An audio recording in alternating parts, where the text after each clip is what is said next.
आज आहे आपल्या शॉपमधील व्लॉग. तर नमस्कार मंडळी, रोजच्या प्रमाणे मी निघालो. ही आपली बिना पेट्रोलची स्कूटी, चार्जिंग लावा आणि नुसतं फिरत राहा. बॅग गाडीला अडकवली आणि निघालो. वाटेत साई उभारला होता, त्याला पण तुळजापूरला यायचं होतं. म्हटलं बस, साईला घेतला आणि आलो तुळजापूरला. पहिल्यांदा मी आपलं मोबाईल शॉप दाखवतो.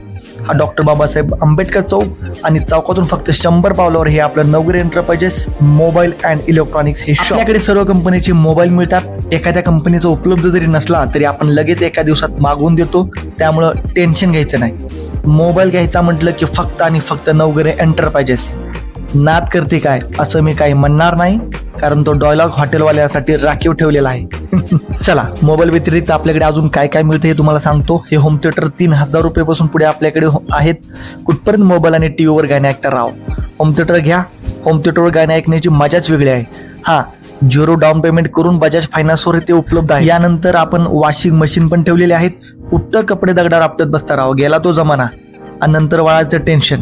त्यापेक्षा वॉशिंग मशीन घेऊन जावा. ही मशीन कपडे धुवून पण काढणार आणि लगेच वाळवणार. आणि सगळ्यात महत्त्वाचं, घरच्या महिला मंडळाचं काम पण हलकं होणार. यानंतर फ्रीज पण आहेत. आपल्या घरी फ्रीज असेल तर ठीक आहे, जुनं झाले असेल किंवा व्यवस्थित थंड होत नसेल किंवा आपल्याकडे नसेलच तर नवीन फ्रीज आपल्याकडून घेऊन जावा.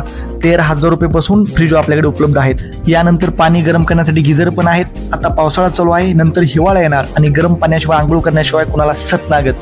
पहिल्यासारख्या चुल्या आता कोणाकडे नाहीत आणि ज्यांच्याकडे आहेत तर त्यांना लाकडे मिळत नाहीत. मग सगळेजण गॅसवर पाणी तापवतात आणि गॅसवर लोड येतो आणि महिनाभरात गॅस संपतो. ते का आपल्याला परवडत नाही. त्यापेक्षा गिझर घ्या, दात घासेपर्यंत पाणी गरम होतं. एक काय 2 बकेट घेऊन निवांत आंघोळ करू शकता.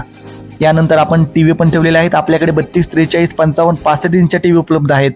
ते पण स्मार्ट अँड्रॉइड 4K QLED. आपला मोबाईल टीव्हीला जोडता येतो. टीव्हीवर डायरेक्ट युट्यूब बघता येतं. बरेच काय फीचर त्याला दिलेले आहेत आणि क्लॅरिटी पण एकदमच भारी. तेवढ्यात विवोचे गोपाळ सर आले. त्यांनी विवोचा नवीन लॉन्च झालेला X200 FE बद्दल बरीच माहिती दिली आणि शुभेच्छा दिल्या. आज मी नवीन फोन घेतोय, तो म्हणजे विवो X200 FE. हा फोन साईजने लहान असल्यामुळे एका हाताने सहज वापरता येतो. याचा कॅमेरा जाईसचा आहे, त्यामुळे 100x झूम करून त्याचा फोटो काढता येतो. क्लॅरिटी बघितली तर लय भारी आहे. एवढा लहान फोन असून पण त्याला 6500 mAh बॅटरी दिलेली आहे आणि 90 वॅट फ्लॅश चार्जर दिलेला आहे. प्रोसेसर MediaTek 9300, त्यामुळे फोन एकदम स्मूथ चालतो. गेमिंगसाठी तर लयच भारी आहे. बाहेर पावसाला झाली सुरुवात. ही शाळेतली पोरं तर बिंदास्त भिजत चालली होती. पाऊस पडतो आणि चहा नाही असं कसं होणार. मग मस्तपैकी गोल्डन मागवला. अजय, बंडू आणि मी आम्ही तिघांनी चहा घेतला. संध्याकाळचे 8 वाजले. माझा निघण्याचा टाइम झाला. मी थोडी आधी निघतो आणि नंतर माझा मोठा भाऊ अण्णा आणि बंडू हे शॉप बंद करून येतात. बाहेर पाऊस आत्ताच थांबला होता. बऱ्यापैकी धुकंही दिसत होतं. पाऊस पुन्हा येईल म्हणून मी गडबडीनं आलो घरी.